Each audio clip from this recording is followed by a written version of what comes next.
My name is Michael Coates. I'm a former firefighter, but I'm also a former soldier.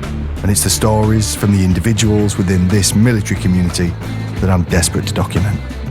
Our next guest won the Military Cross for his actions in the recovery of a fallen commando. This recovery mission will go down in legend as the time 3 Royal Marines and a Royal Engineer strapped themselves to an Apache and flew into the hornet's nest. Episode 31, Dave Rigg. This is Declassified.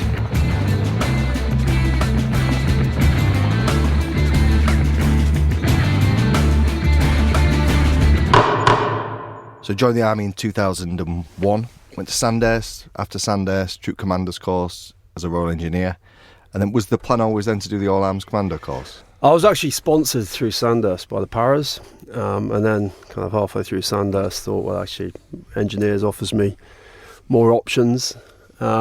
And so when I decided to join the Engineers, I was intent on either going down the Para route or the Commando route, and the All Arms course came up, and so I snatched it up. How does it work with the officers then? Is it a limited number of Yeah, well, it's officers a combination of availability and desire, and I made it pretty clear that I want to do one or the other, and there happened to be places at 5/9 Commando, so that's the way I went.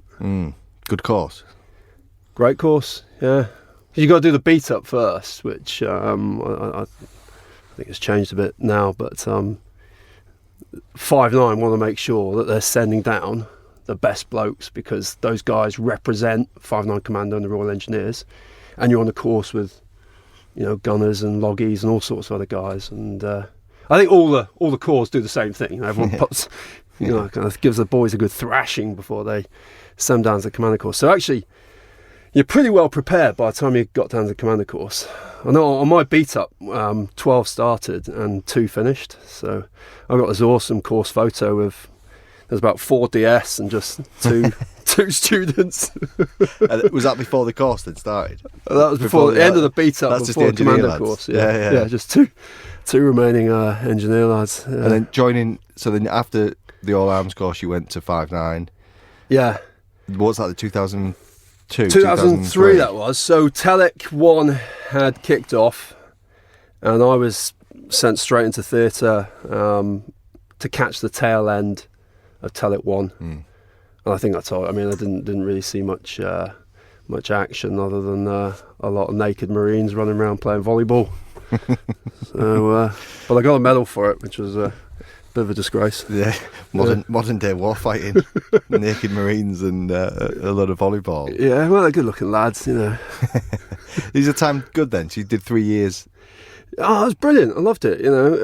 Really high caliber soldier, really motivated. You're based down in North Devon, which was fantastic. So we're doing troop phys on the beach. And access to the winter warfare course and all the training that the bootnecks do. Did the Army dive course. Initially I was 1 troop commander, and then I moved on to support troop commander, and then I did a stint as ops officer. Was you a captain then when you left? Yeah. So 3 years with 5/9. Yeah. Left as a captain.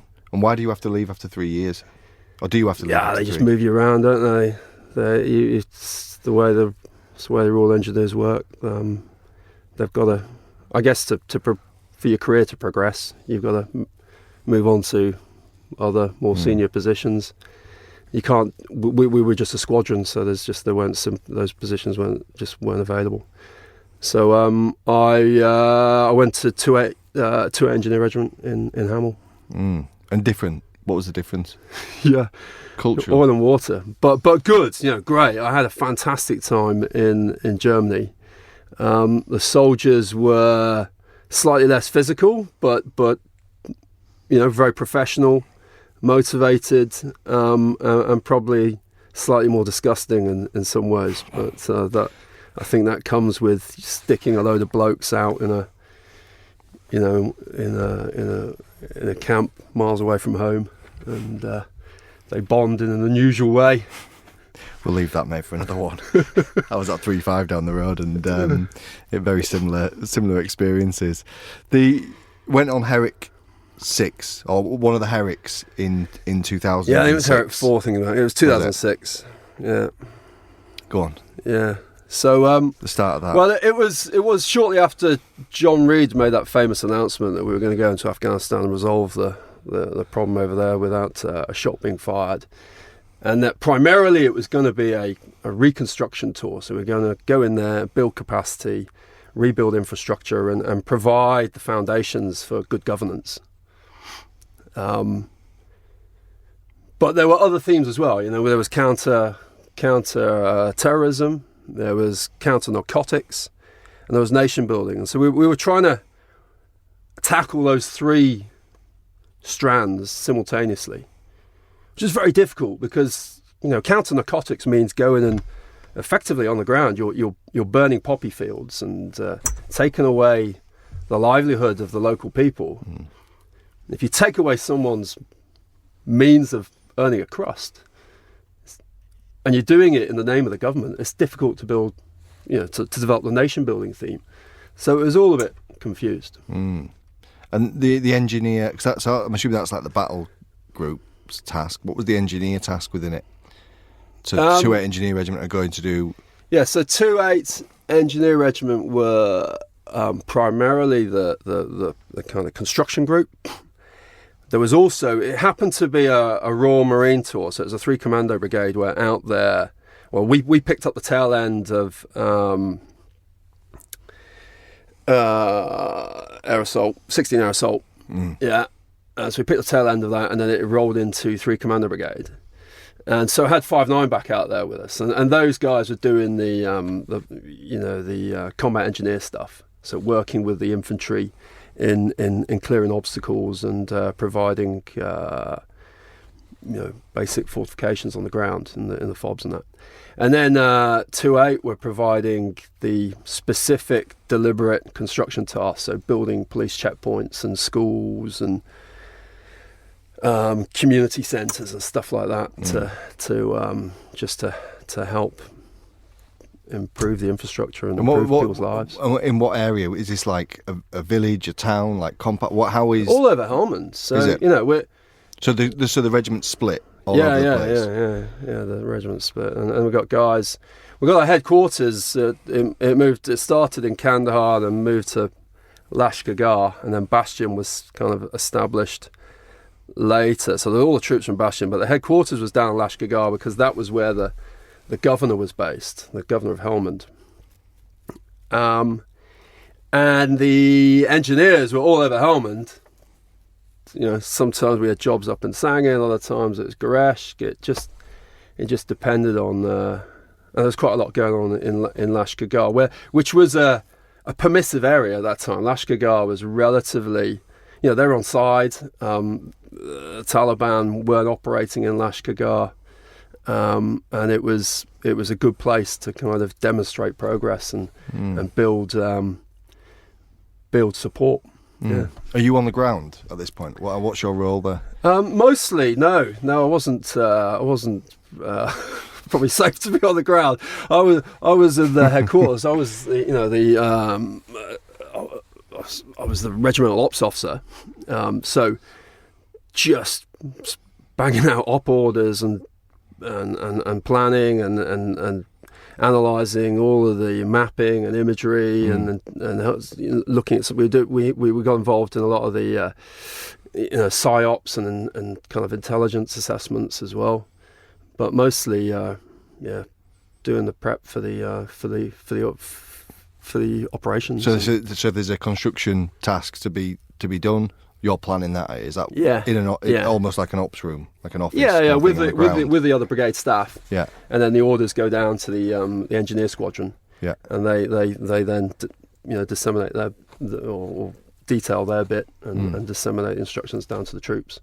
So it starts at the at brigade level, and the orders filter down, and I was working at brigade level. And then I'm trying to piece it together. Like, what was the threat level? Because you said it was good. Lashkar was a good place to be, but was there a threat? Was any of the tasks in high risk areas? What was going on? Yeah, there were. I mean, there was Sangin was a really bad place to be. Down in Garmsir was another hostile environment that was primarily controlled by the Taliban. Nadali wasn't too bad, but still a bit iffy. And the guys, when the guys were carrying out construction tasks, they were getting shot at, and there were mortars coming in, and the bootnecks were working hard to maintain their security.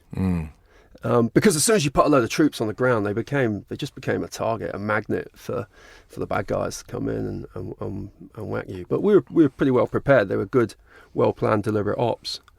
In Lashkar, we were just worried about suicide bombers and just fairly small scale but high impact attacks. So at that time, the main threats were suicide bombers and just coming under attack from like small arms or mortars, rockets, not so much IED at this point. The IEDs really were there, definitely. IEDs were there, but in our immediate area, the IED threat wasn't too high. Yeah. We were doing our best to avoid road moves, but at that time we didn't have a lot in the way of support helicopters, so road moves were inevitable, and most of the FOBs were supplied via road move. Diesel and water and ammunition, all that shit was moving by road. There were planned operations as well, like in brackets, like attacks as well. There was intelligence gathering that then led to the Marines going in and kind of sorting people out. There was clusters of strongholds, wasn't there, Taliban? And I'm saying it for a reason. Fast forward us to January now, so we're about 4 months in, something like that. Yeah. January the 18th, is that right? 14th, January the 14th it was. 14th, 2007. Yeah.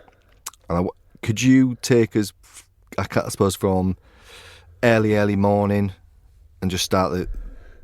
Yeah, well, so this is the attack on Jogran Fort, right? And Jogran Fort was imagine a typical medieval fort, and that was Jogran Fort. It had like a big perimeter wall, it had an inner wall, it had watchtowers on the corners, there were various compounds within, and the intelligence that we had indicated that there were up to 200 men in and around the area that could be a threat. It was reckoned to be a staging post for Taliban recruits coming up from Pakistan, you see, so 'cause it was quite far. It was south of Garmsir, so quite far south, just adjacent on the east side of the River Helmand.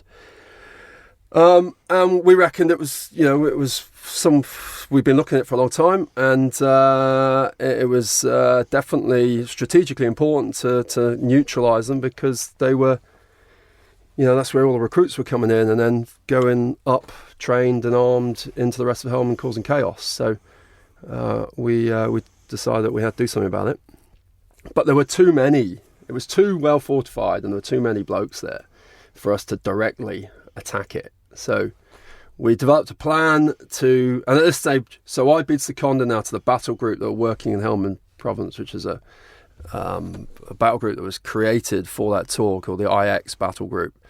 Mostly, so Royal Marines, but we had scimitars, and there were 105 light guns, and Brigade Reconnaissance Force was bolstering it. So there's about 500 blokes all in supporting this battle group. And I'm the battle group engineer. So we developed a plan, and it had basically us boys forming a defensive line on the west bank of the River Helmand, and just probing the enemy defences. Rules of engagement pretty tight, so we can't hammer the place without positively IDing firing points. So we'd spotted a few likely firing points, and we were going to probe those, and then just watch for a response. And then we had air assets as well on Apaches, primed to hit them hard, and try and neutralise the capability, but from a distance. Yeah. So battle group they've been down in the desert. We'd set up like a mini fob, out in the desert, about 5 kilometers west of the fort. And the recce guys have been out checking it out, keeping an eye on it. It was fairly quiet. Big question was how we actually, if we had to go in, how would you go in? Because the River Helm was quite a significant obstacle. And the boys had identified a ford across the river that the local farmers were using for getting the tractors back and forth. See? So we had this one crossing point if we needed it. And we conducted all our battle prep out in the desert. Zulu company were the infantry company that were, the boots on the ground. And then as the kind of prep developed, this be prepared to instruction kind of entered the orders process. And it was, so we were going to, the primary order was to just probe the enemy defences. I can't remember the correct term. But then there was a be prepared to dominate the ground should the opportunity arise. And so to go on the attack. Dominate the ground, so put boots on the ground and close and contact the enemy, in the fort, basically. And so strictly the battle group should have been in their preparations and rehearsals should have been rehearsing that order.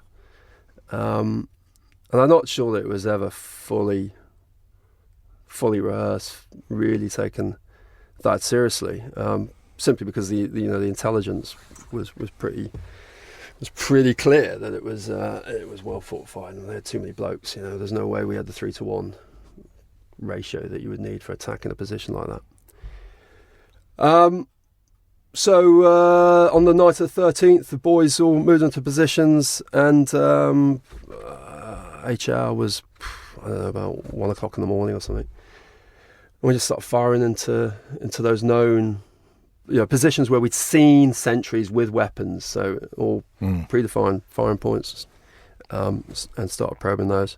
And there was very little coming back at us. It was pretty quiet. And that carried on for a couple of hours, I guess. And we've got assets in the sky with video feed beamed into. So we're the battle group headquarters. The staff, the headquarters staff, are in a tent in the desert about 5 kilometers west, and we're watching the video feed and we're listening to the radios. But the video feed's a bit grainy, so you haven't got a great situational awareness. But so you're reliant upon what the guys tell you on the radio. And it was pretty quiet. So this CO conferred with his ops officer and decided that we were going to carry out that be prepared to order to go in and dominate the ground. And that seemed reasonable because there was just bugger all happening. It looked like we had the guns. We had a hell of a lot of firepower lined up. So it didn't, at the time, it didn't seem that unreasonable thing to do. How many blokes on the ground? How many Royal Marines are? Royal Marines probably about, I don't know, with they're bolstered with some engineers and a few other bits and pieces, probably about 70. Oh, okay. I might have that order of magnitude. And I don't quite know not precise, but roughly. A few years ago, but yeah. It was a company. It was a company minus, so 70 might be maybe it's 50. But we called the OC, Zulu Company OC, and the Viking commander. So the guys were moving around in these vehicles called Vikings, tracked armored vehicles. And so called them back, delivered some quick battle orders, and pretty rapid process. I briefed on the ground. Everyone was clear. It was simple. We knew where to cross. The plan was just to send the Vikings straight up, mount up the Vikings, and straight across the river, across that 14 points, fast as you can, single file, fan out on the. There was like a bit of dead ground just immediately in front of the outer wall, and it was kind of soft plowed field basically. And the boys are going to kind of fan out there and then move to the perimeter wall, and it was then down to the commander on the ground to respond appropriately depending on where the enemy was. So they mounted up, and we could see them, from the video feed. You could see the Vikings steaming across the river, and they're really going for it. And it's still quiet. There's not much. Scimitars are covering. We've got Apache watching. There's not much going on. But as soon as the first Viking hit the far bank of the river, just all hell broke loose. The enemy just let rip with everything they had.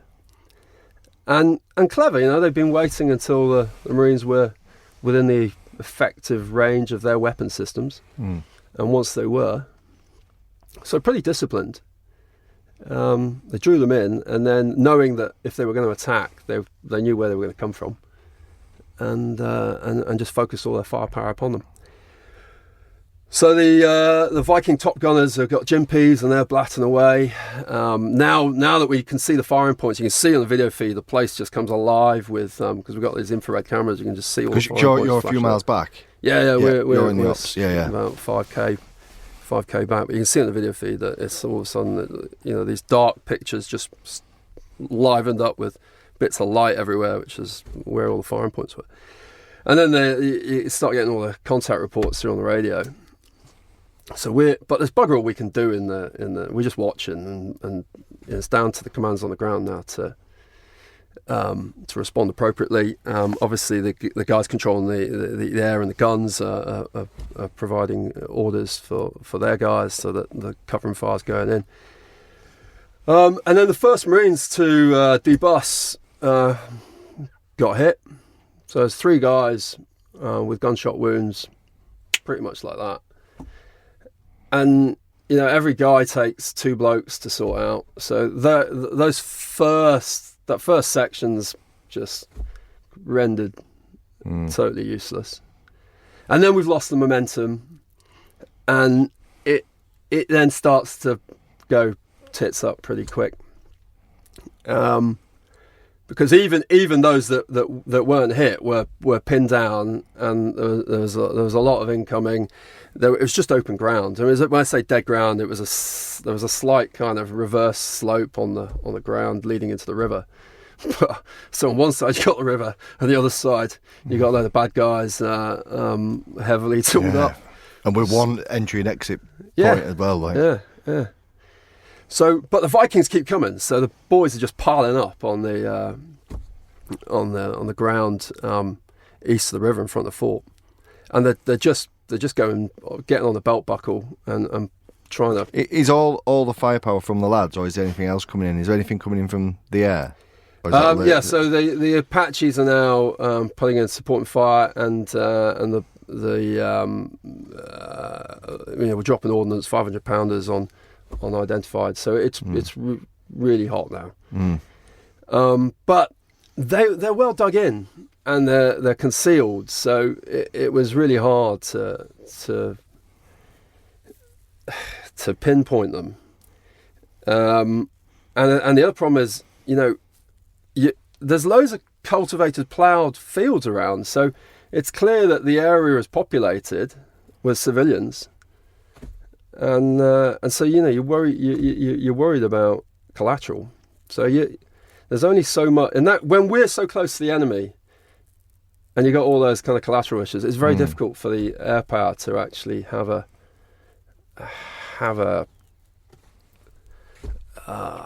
I don't know. Committed. To change. It wasn't going to change. It was going to kind of take the heat off the boys, but it wasn't going to change the situation. And anyway, I think it didn't go very well. There were other factors that I'm not going to go into now that just meant that the attack just lost its momentum, and the only option then really was to mount an orderly withdrawal and regroup. So Sergeant Major sorted his boys out, got them back into the Vikings, got the casualties back, and evacuated the rest of the boys without any further casualties, which was impressive. Good leadership, was it, from him? Yeah, he was. I don't remember his name, but he was a Brummie, and he was just got about the boys and kicked them up the arse and made it happen. You know. So got them back out across the river. Got him off the belt buckles and managed a withdrawal. So right, yeah. They basically have pepper pot back into the vehicles and get out.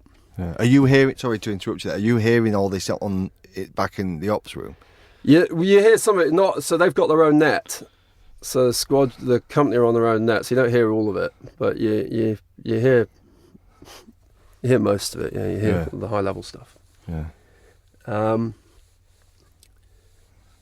So at this point, I'm kind of, I haven't really got a job because I've done my bit basically. So I'm just trying to make myself useful. Casualties are coming back, so I'm administering some basic first aid and keeping them warm and reassuring them until the Casevac comes in. And there were some miraculous scrapes. There's one guy with his Kevlar helmet has just got this massive scrape across the middle where he's basically deflected an RPG. There's another lad who's he has got the old-fashioned kind of cigar case in his breast pocket, and that's got a 7.62 round in it.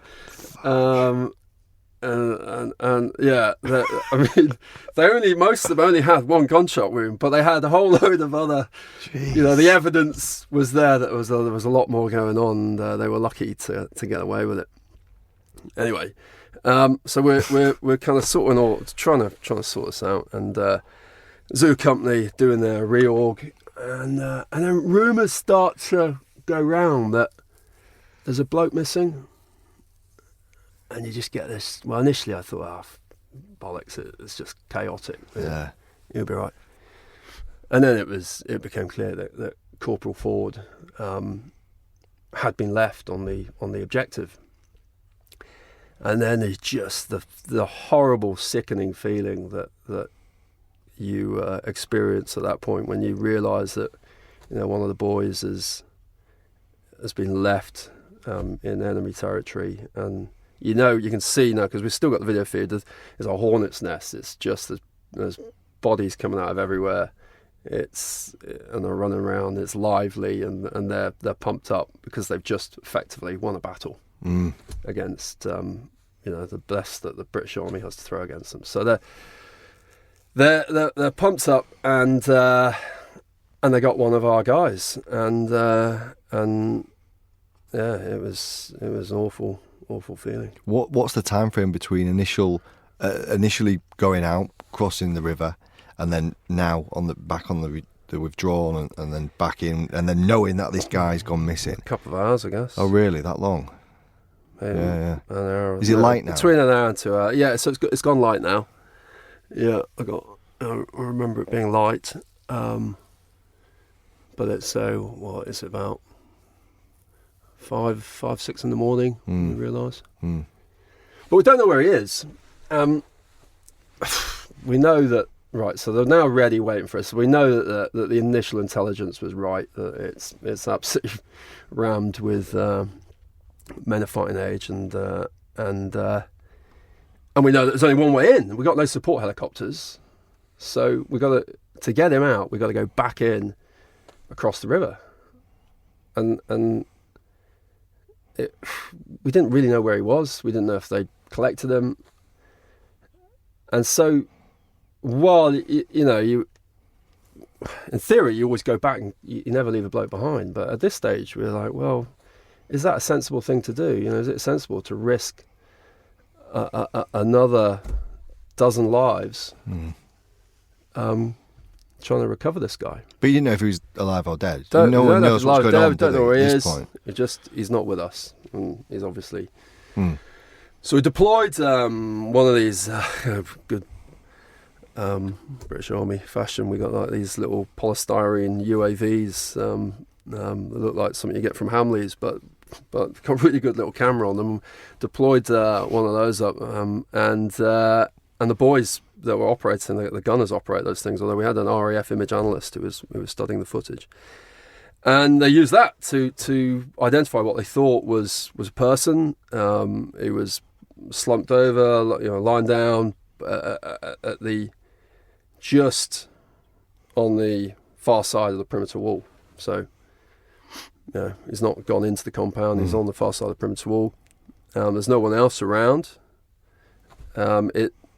We can see where the nearest enemy are, but they're not moving towards him, so it looks like maybe they haven't spotted him. But he's not moving. So we call on the Apache. They got much better optics, and they confirm that it's definitely a Royal Marine. And the infrared camera indicates that he might still be alive. So at that point, it was clear that we got to get him. Yeah, we know it's. There was no debate in that, and the brigade commander's on the blower now to the CO, and he's now driving it as well, and you got to go in, you got to get him. So staff officers have to come up with a plan, but it was pretty simple. There was only one way in. We've not got any clever tricks up our in the bag. There's no support helicopter, so we got to use the Vikings. So the Viking commander gets called up, and he gets briefed. I remember briefing him on the ground and showing him where Corporal Ford was and where the enemy were, and he just had to. And he was going to take 4 Vikings straight in. 2 were going to fan out, put down, supporting, covering fire, and then the other one was the guys who were going to get out and get the casualty in the Viking, and then how far was he away from the river? About 300 metres. Oh, so a big distance. Yeah. Well, a fair old whack. Yeah, it was that area of ground was quite. And how close was he to the outer wall? About 5-10 metres. Oh, really? Yeah. Oh, okay. Yeah. So he'd obviously, I still don't know how. He must have been one of the first guys to dismount, and he'd actually made it to where he was supposed to go. But he got isolated.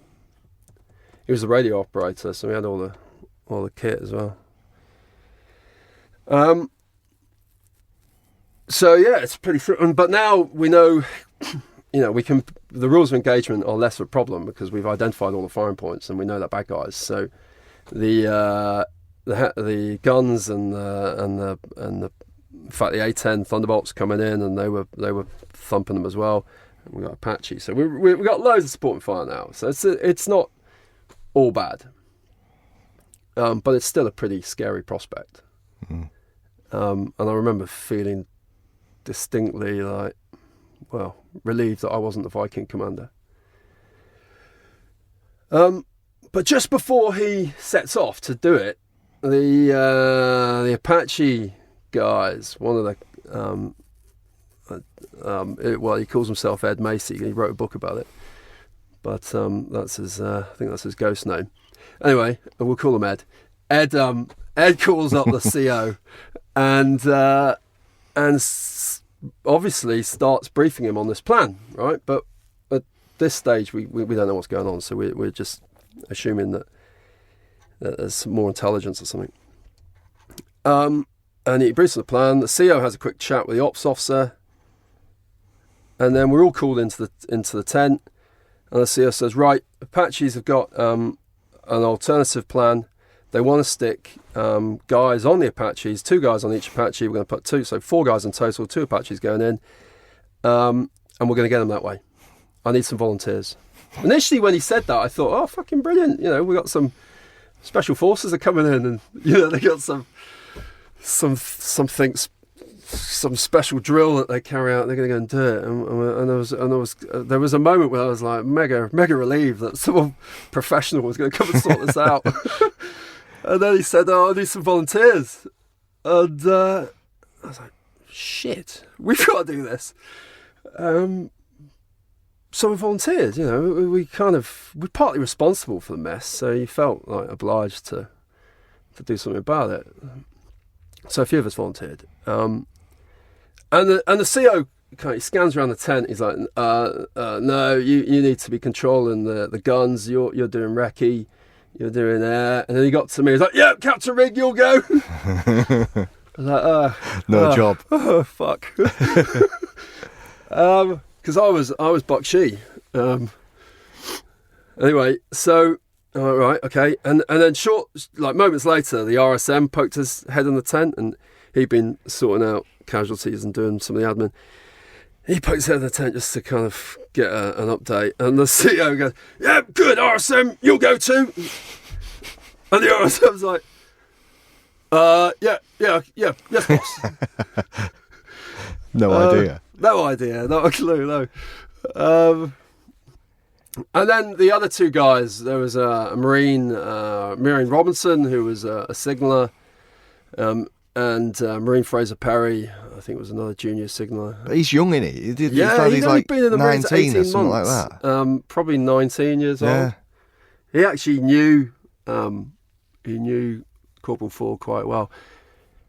So those boys, I think they were. I think what Fraser Perry just woken up, and his boss said, "Oh, the CO needs some help. He needs a volunteer." And he's like, "Okay, boss, yeah, sure." He's like, "Right, good.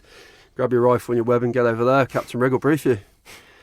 And so I got the boys. I got so W1 Hearn, Marine Robinson, and Marine Fraser Perry. And I've been working with W1 Hearn. I know the RSM. He's a good lad, and we had a good rapport. Marine Robinson, another good lad, stocky, solid. I was quite happy with him on board. And Fraser Perry, just like you blow him over in the wind. He was so green. But Them three Royal Marines are. Yeah, they're all Royal Marines. Yeah.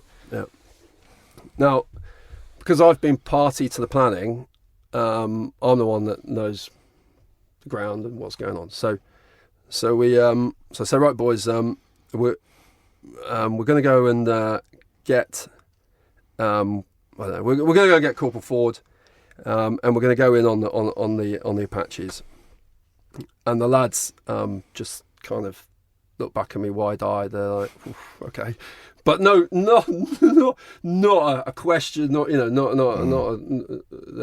a hesitation. They were in, regardless. I could have told them that we were going to go in with bayonets and wade across the river. They'd still have done it. It was just. I mean, that's what's phenomenal about. The thing is that you tried making something worse than what you were doing. Almost more. There is nothing else. There's no more exaggeration than flying in on the Apaches. But sorry, mate, go on. I'll leave. So we kind of, leave a moment for it to sink in, and then they're like, "Okay, how Apaches are, they're helicopter gunships. I don't think they carry passengers. How?" I was like, "I don't know, lads. The Apaches they're coming in. They're going to land. They'll brief us." So, I showed them a map. I said, "Right, there's a perimeter wall. Corporal Ford's here, and Fraser Perry and I will go together on one Apache. We'll go in the lead. RSM and Marine Robinson, you take the other Apache. As soon as we put down, we'll go forwards to the perimeter wall and take cover there, and then you boys join us, and then we'll pepper pot towards the casualty and evacuate them. Okay, simples." The only detail we didn't have at this stage was, where we were going to go on the Apache and how all that malarkey was going to work out. But anyway, we didn't have much. I mean, it all happened pretty quick. So the Apaches just like swooped over the tents and put down just behind us. And we ran up to the lead Apache, and the canopy swung open, and the pilot kind of leaned out and gave us a thumbs up as if to say, "Right, boys, are you ready? Let's go." And I was like, "No." where, how, what, and he started like shouting instructions down to us, but the engine's still burning. I couldn't hear a word. The engine's still turning, I was just like, no, listen, you've got to get out and we've got to have a brief. I've no idea how this is.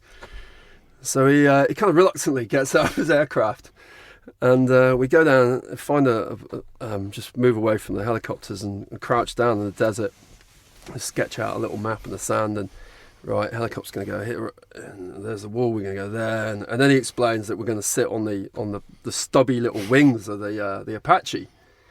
And there's like a handhold that the pilots use to climb into the canopy, so there's something to hang on to at least. And you carabined on? No. And frankly, I don't think anyone really wanted to be strapped to the Apache in case something happened. We were quite keen.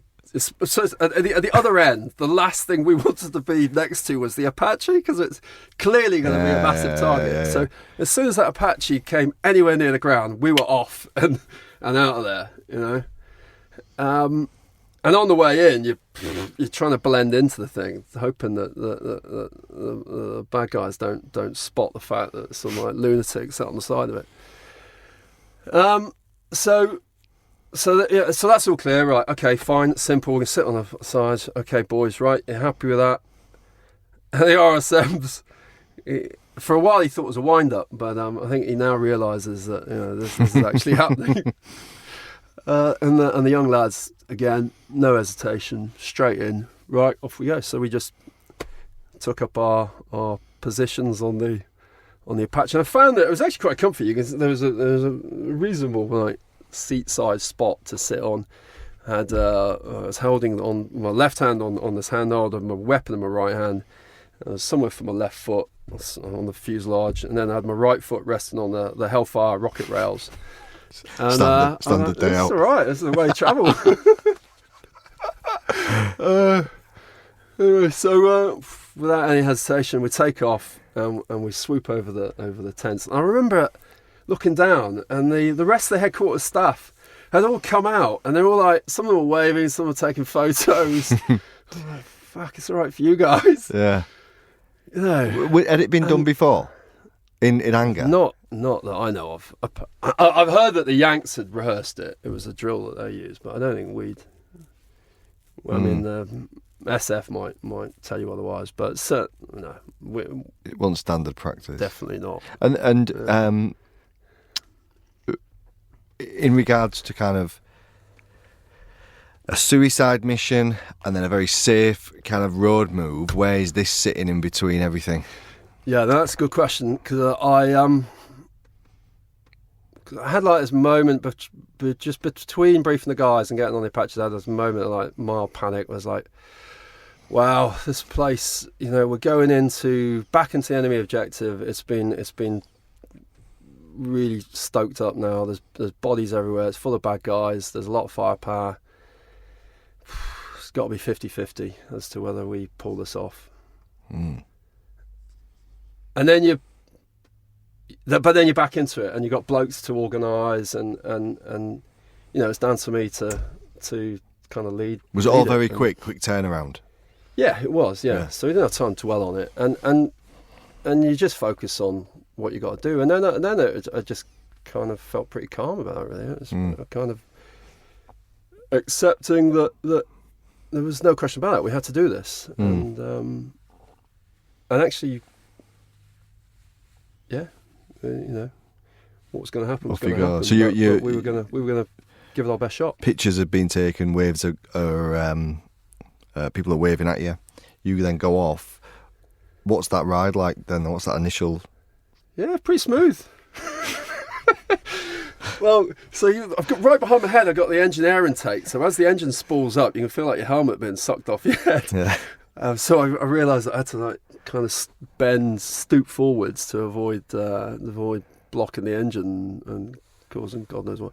And then we're flying across the desert at low level. We're about 50 feet.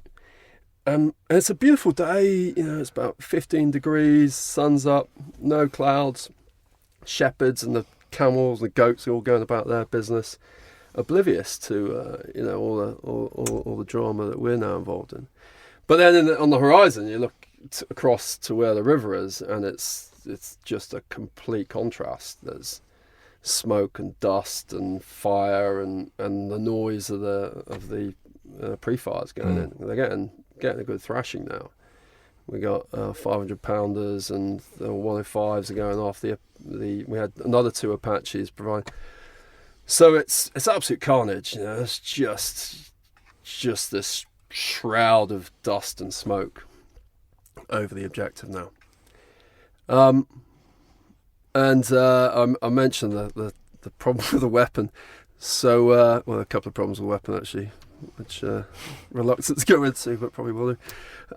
The first one was that, so for 4 months, I've sat in the headquarters, mostly in Lashkar, just desk jockey, you know, banging away at the keyboard. And my rifle's been collecting dust and crap and all sorts in the rifle rack.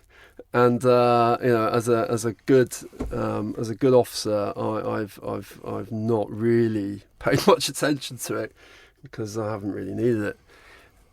And now all of a sudden I'm like, oh Jesus, now I need it, and no idea if it's going to work. You know what the SA-80 is like, unless you like give it a lot of TLC, they're pretty temperamental. And I've not test fired it. Oh shit! So I'm like, well. Oh, fucking might as well bang out a few rounds while I can, just to make sure it's working. So I leaned over the wing and fired off a couple of test rounds in quick succession, and it worked beautifully. But the noise of the firing caused the pilots to sort of spin round in their seat, and they're like, "What the fuck's going on?" You could see like the shock on their face. I think they thought I had an ND, so I'm like trying to, through the canopy, indicate, no, I'm just test firing it. It's okay. And they go, no. I think because the empty cases could have been sucked into the engineering tank, and then there'd been all sorts of chaos. So they're like gesticulating, like no, giving me like a good bollocking through the canopy. Like, oh, okay, right, fine. Anyway, done now. And at least it works. So we carry on. And we were supposed to be the lead helicopter, but chaos reigned, and we're now the second helicopter. And we come in, so we moved across the river, so we're now on the east, but we're south of the objective, and we're tracking in, and we're trying to time it so that as the bombs stop, we go in, you know, bosh, straight. As timing was everything, momentum was key. They probably weren't expecting this, because that was the big advantage to this plan. It was new and unusual. And the lead helicopter just didn't hesitate and dived straight in. And the dust hadn't subsided. You know, the visibility was awful. He dives in, they kind of dive down and forwards, and disappeared into the dust. And we're a bit more cautious, and we come up behind, and I can see down to my right a copse of trees still smouldering, and there's definitely someone firing from that vicinity as well. So I'm like making like a chameleon on the side of the Apache to try and blend in, and it's a sight. The place is just had an absolute thrashing. Anyway, we carry on. And the visibility cleared a little bit, and it became obvious that we could see where we were going to put down. So we put down on that field in front of the fort, which is where we were supposed to be. But there's now no sign of the other helicopter. I'm like, and then I realised that because it had gone in so early, that it had overflown the perimeter wall and effectively landed in the Taliban garden now. Inside the fort? Yeah. So I'm like, oh no, now there's just 2 of us. I was like, oh well, fucking, we're here now. So so as soon as that helicopter approached ground, I was off. I leapt off the wing and ran as fast as I could to where I knew Corporal Ford was, and I recognised the ground, so it wasn't a problem. And it must have been a 200-metre sprint to Ford, and it was soft ploughed ground, so it's like running on a soft beach. By the time I got to him, I was absolutely ball bagged. It shouldn't have been really, because I was pretty, even though I'd been sat in the headquarters, I had been doing fizz, but All right. He's slumped over, by the wall, and I can see a dark patch covering most of his back. And I kneel down beside him and roll him over. And his face is just grey, and he's got like this hole in his head, and he's definitely dead. And I suppose in a way that was simpler because I just had to go and get him back. And you can there's just a lot of gunfire going on now From both sides. Yeah, I mean the Apaches are. The Apaches are firing a 30mm cannon into enemy positions. Oh, the Apaches are firing. Yeah, well, the two others. Ah, right. Okay. There's two supporting in the air, right? And the brass cases are pretty much landing around my ears. Fuck. It's that close. So they're deafening noise, the Apache, and but they're putting stuff back, and there's mortars coming back, but it's not very well aimed. They're just having pot shots because they've clearly got their heads down. But you're not thinking very straight at this point. I can just hear a lot of gunfire, and I'm like, oh, I got to get out of here. So I tried to lift Cool forward, and I couldn't. In training when you do the old fireman's carry, and we do it on the commando course. You pick it's was one of the commando tests. You got to run 100 meters with a casualty on your back, and they got all their kit on. Well, they got fighting order, and we got fighting order. I never had a problem with that. Physically it was pretty strong, but I couldn't even lift the guy. I think he was a big lad. He's probably about 14 stone, and he still had his radio kit on, and a reasonable sized Bergen as well as all his fighting order. So he's heavy. I'm like, right, I just have to drag him. But instead of just grabbing his webbing and dragging him back I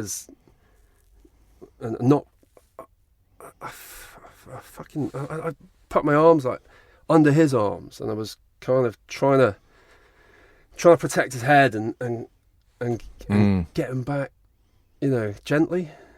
I don't know why. And I'm making slow progress, and can you imagine, you're bent down, you're kind of walking backwards, trying to get this dead body back, and it was hard. And then Fraser Perry joined me, and I don't know what, I still don't know what the delay was, but it was really good to have somebody else there. So that kind of lifted my spirits. I was like, right. But I was I'm a senior bloke, so he's just following my lead, and he sees me basically baby carrying this guy back, and he then grabs his boots and lifts his boots, which is no good because the heavy bit was the other end. But I'm not. I should have just, gripped it and grabbed his web, and the Fraser Perry one on side and me. Was he a respect thing there, like respecting this guy's body? If he'd have been alive and screaming, would you have been? I think my drills were rusty, and I 1 minute I'm in the headquarters, planning and doing paperwork, and the next minute I'm on an enemy objective, and there's all hell's breaking loose. I just hadn't really adjusted. I hadn't acclimatized to it all. Yeah. So we're really making a hash of this, and the clock is ticking, and it must have been painful to watch because the guys on the other side all watch this. And my rifle kept like falling off my shoulder and smacking him in the head every time I bent down. Rifle fall off my shoulder, hit him in the head. And I couldn't take that, so I thought, fuck it, I can't use my rifle anyway, so I put my rifle down, which is the last thing you ever do as a soldier.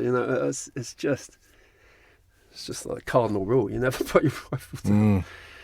Anyway, so I put my rifle down, and we're getting there, but it's slow. And Ed sees this kind of shambles going on, so he leaps out of the helicopter and runs to us and basically takes charge and says, right, grab him by the webbing. And so three of us then run back with him, and and yeah, once we'd kind of been shown how to do it and we're thinking straight, it all happened pretty quick. And got him back to the helicopter, attached. We had this like green canvas strap, so we put it around his torso, hooked him onto the the undercarriage. And we're pretty much set then. But at that point, the other two boys turned up. We were like, where the fuck have you been? And they're like, oh, we've landed over there. We had to run round the Taliban compound and they're all shooting at us. Where's your helicopter? It's still there in the compound. In the compound. And we're like, well, we're done. You're gonna have to run back and get out. So they kind of turned up. They're all absolutely ball bagged, breathing hard, looking pretty disturbed. And then they turn around and do it all again and get back. Oh. So we that was that. Then we got on the helicopters and took off and flew back across the river, and that was pretty sad because you could see everyone watching. Well, in the distance, you could see them all.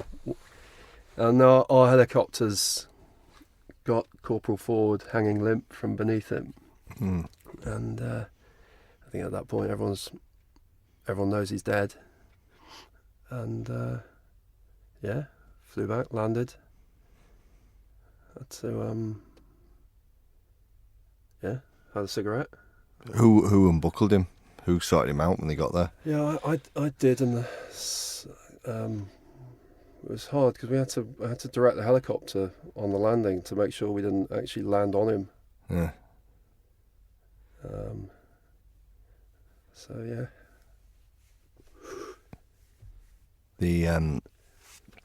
What was the mood like? Those kind of minutes and hours after with the lads. Did you kind of get back involved with the blokes who knew him, or were you just back in ops, going about the kind of the more? Yeah, I wouldn't say it went straight. It didn't go to normal. No, we didn't just kind of crack on with normal business at all. The mood was pretty low.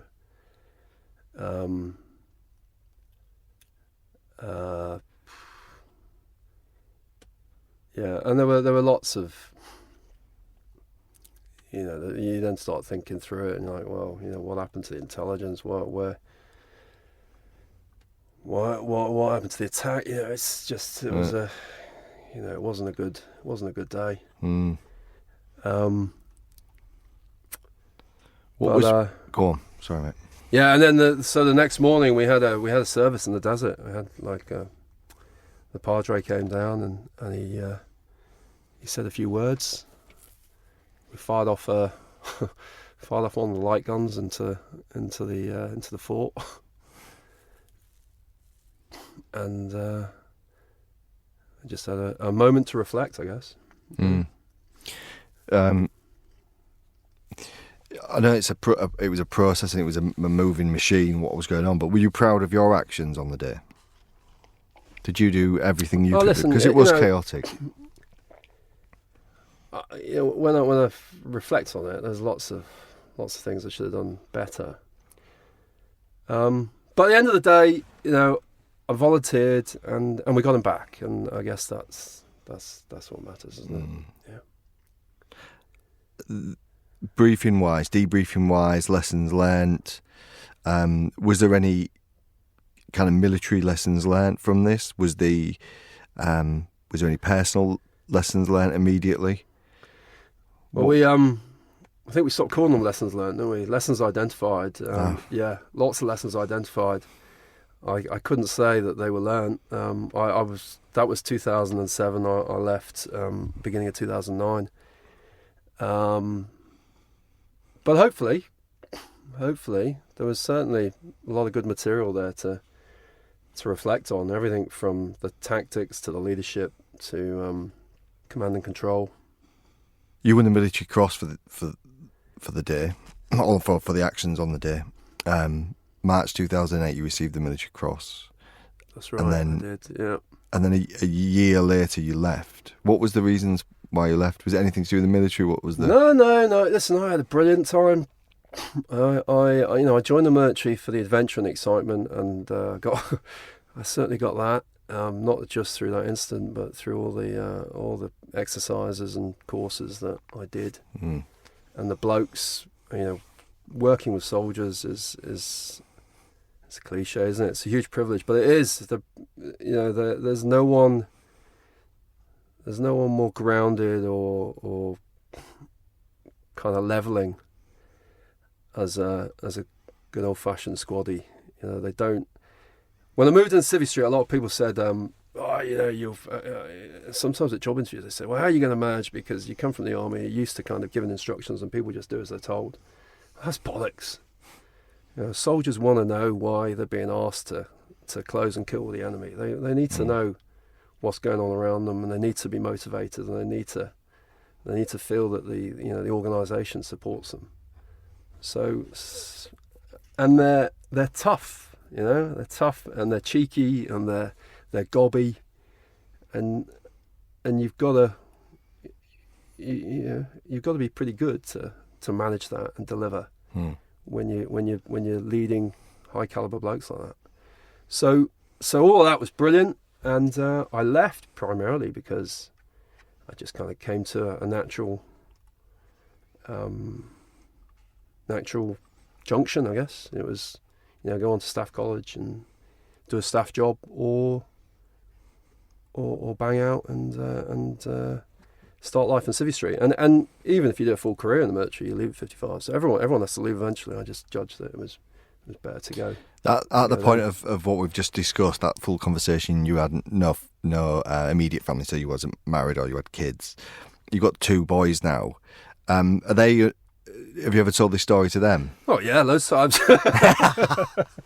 yeah. Ham it up a bit. Yeah, put the Gruffalo at bedtime. We're on the Dave Rigg story. We're doing the daddy story. Yeah. Do they? Because I remember when it happened. I not long left. It really. It ignited everything that you wanted to be and do in the military, this amazing kind of operation, and I remember reading it in The Guardian where they were saying that you the bit where you say there was test firing with a rifle. In The Guardian they say these guys were on this Apache and they were firing into the Taliban positions, but it really was an amazing. It will go down in legend, this mini op within an op. And yeah, your boys, what are they thinking about it? I think it's great. Yeah, you give them the kind of, well, you spare them the gory details, obviously, but the general theme is a brilliant. It's a brilliant boys' war story, isn't it? It's not as I don't think it's as inspirational as some of the stories you've covered, but it's a great story.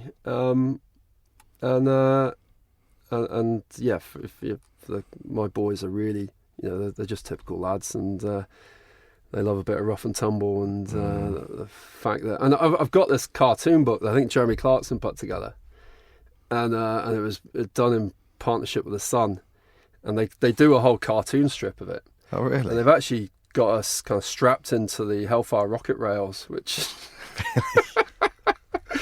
So we're like part of the Apache kind of armament. Yeah, these nutcase commandos. So that's. It'll be. They take that book to school and show the teachers, and the teachers don't really quite know what to make of it. But, I mean, there should be pride, but this conversation, it's where you get one side of it from books and articles, but there is some realities of it. You've shown emotion today, but and we can't forget the fact that a lad died in this, and this conversation was always for me, it was about the whole kind of legend around it, but also understanding these fuck ups, and that was part of it all as well.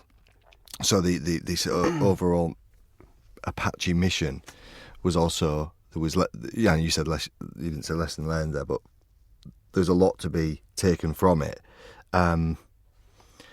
Mate, thanks so much for coming in. And I really appreciate it. It's such a good hour for me And we'll leave it there. Yeah, good. Thank you, mate. Thank you.